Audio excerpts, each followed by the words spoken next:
Pemirsa, Legislator Sulsel Arfandi Idris mengungkapkan terkait pencopotan yang dialami oleh mantan Sekretaris Daerah Abdul Hayat Giani beberapa pekan lalu merupakan salah satu bentuk kebijakan maladministrasi oleh pemerintah provinsi.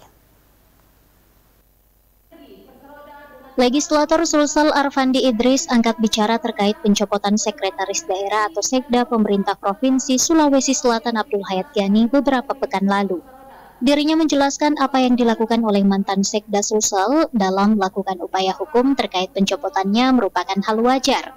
Wakil Ketua Komisi A Bidang Pemerintahan DPRD Sulsel tersebut mengungkapkan terkait dokumen dari usulan Kemendagri mengenai pencopotan Sekda terbilang tidak sesuai dengan mekanisme, serta tidak memenuhi syarat sehingga wajar apabila Hayat Giani keberatan.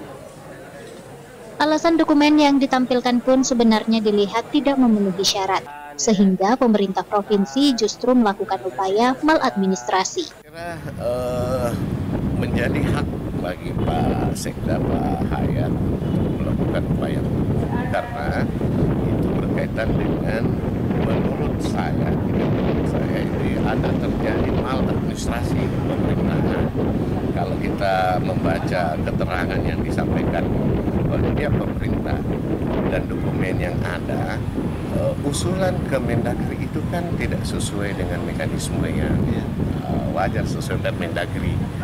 Alasan-alasan yang ditampilkan pun itu sebenarnya kalau dilihat itu bukan tidak memenuhi syarat, gitu.